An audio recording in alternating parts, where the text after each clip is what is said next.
What's going on, guys? This is the Brigade once again, and we're back at it with another session of Killzone Shadow Fall. Alright, so we are in the penthouse with a little more 12v12 war zone. Now, I didn't really have anything in particular to talk about, so it's just going to be a lot of randomness and, whatever I think about at the particular time, we'll just go ahead and discuss it. Right, as we often do. Alright, so one thing I've been thinking about since I've been playing Shadow Fall, there seems to me that certain games should be done with live commentaries, whereas other games should be done with post commentaries.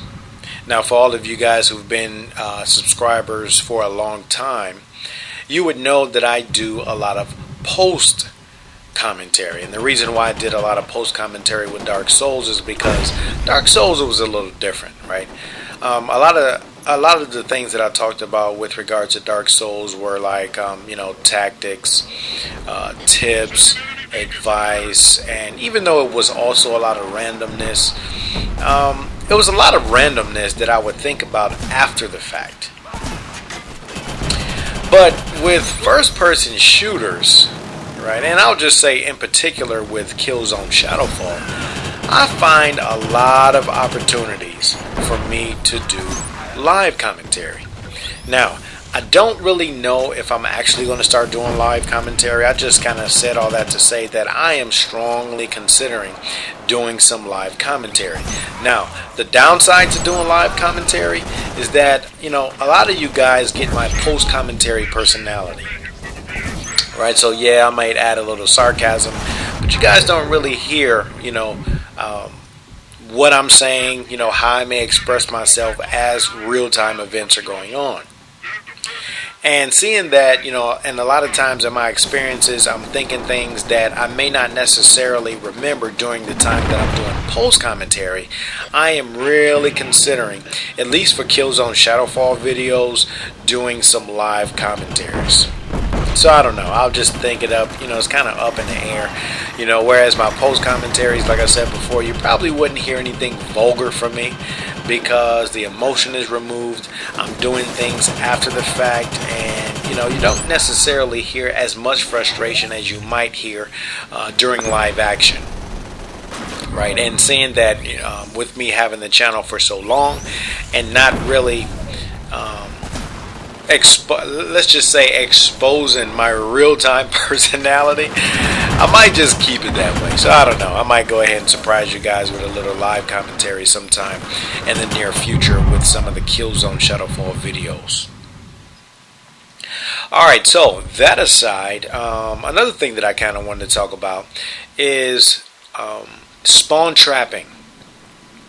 And the reason why I kind of want to talk about it, the reason why I kind of wanted to talk about it was because, there have been several occasions that my team has been successful at either spawn trapping our opponents, or our opponents had been successful in attempting to spawn trap us.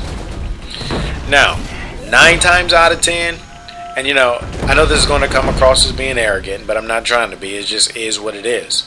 9 times out of 10, if our opponents are trying to spawn camp us and I'm on the team, dude, we're not going to be stuck in the base camp. Flat out. You're just simply not going to be stuck in the base camp. Because unlike what I see in a lot of other players, I change my tactics based upon the situation. And this is kind of like the same thing that I did a lot of time in Dark Souls. I never just stuck to one thing and just, let that one thing be the be-all, end-all. That was never me. I change, my actually, I can't really say I change my characters because I really favor the support class more than any other class. Although, in all fairness, I haven't really dedicated that much time to Assault, but seeing all the abilities, seeing how much of the backbone the support class is, that's just my class. And I really don't care how much time I dedicate to the 2 other classes. This is just basically going to be my class. But seeing that, I don't understand how these guys are able to get spawn trapped. Now, if you guys pay close attention, we have these guys in their base camps, right? They can't pursue objectives. They can't complete objectives. They can't do anything because they are too busy trying to exit their camp. Now, why are they stuck? I do not know. It's basically like, 12 guys on a team trying to punch their way through a brick wall with their fists. I mean, it's crazy. If you guys see that you cannot get down from one exit point, why don't you try another exit point? These base camps do not have one way to exit. They have multiple means to exit. And not only does this particular map have multiple means to exit, you can basically traverse the whole upper portion of this map, right? Because there's like an upper portion and there's a lower portion. Obviously, we're on the lower portion. In addition to finding another exit, dude, if you're one of those, high-speed assault guys, hurry up, switch to support, put on your spawn beacon, find one of those exit routes that I was talking about, and hurry up and throw down the spawn beacon. And as soon as you die, jump right back to assault. But at least by doing that, you give your team the opportunity to spawn from a different location.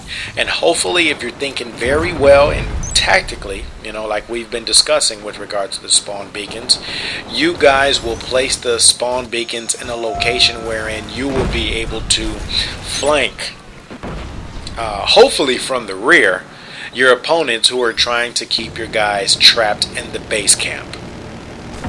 Right. And that's just for all you assault guys.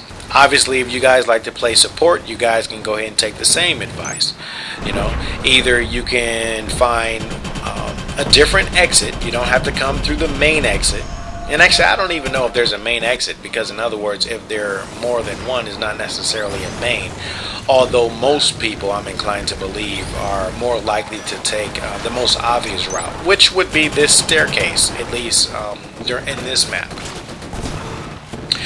Now, if you are a scout, and actually this has been talked about before in other videos, but like I said before, the more I experience it, the more my team is able to do it, the more I just felt inclined to say, you know what, let me just kind of get the word out, because I feel bad for these poor noobs. They're just getting destroyed in their own base camp. And basically in this particular mission, these guys get swept. They were swept like 4-0. Right? And the reason why they were swept is because they kept trying to come down the main exit. Although there were several alternatives. Not only were there several alternatives, but you guys have a support class, like I said before. And if you want to use the scout, you can use the, it's like a quick escape ability. And as a matter of fact, that ability is shared with the support class. Right? So that will be the last ability that I'll have to discuss with regard to the support class in the Killzone Shadow Fall multiplayer for noobs series. Right, so after I do the quick transport, or whatever you want to call it, ability for the support class, then I'll move on to the assault. So I hope you guys take that advice, right? Especially for you guys that may be new to Shadow Fall. And as a matter of fact, here's another piece of advice.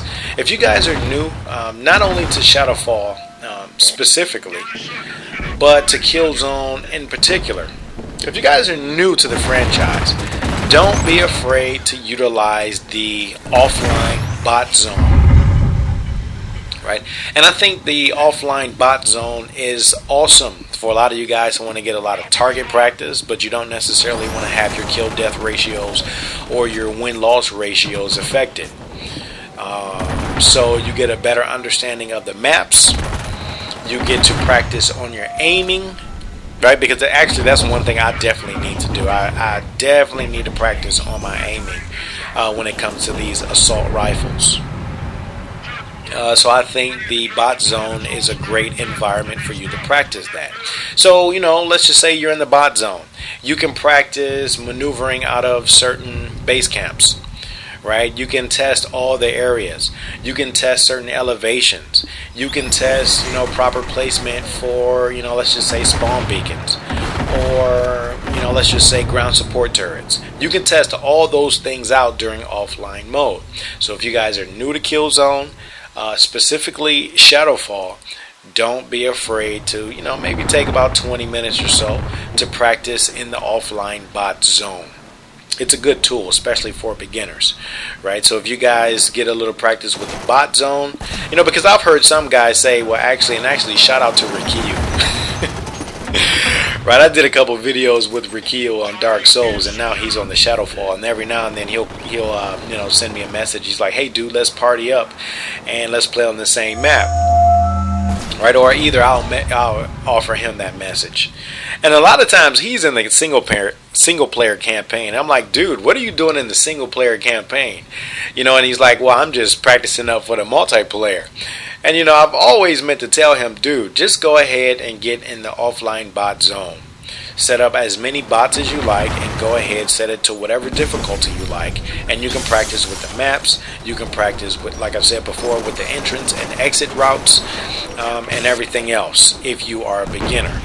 So that is just about it. I just wanted to create a quick video talking about, the potential for me to do a live commentary, in addition to the potential for guys to escape being spawn trapped. Right? Alright guys, so hey, until next time, Martyrs Brigade is out. Each of you shares in the greatest glory of them all. You are the true Hellgast. Ruthless to those who oppose us, masters of those we defeat, unflinching in the face of adversity. I pity all those who are not born beneath our banner, for they will never know the touch of greatness as we do.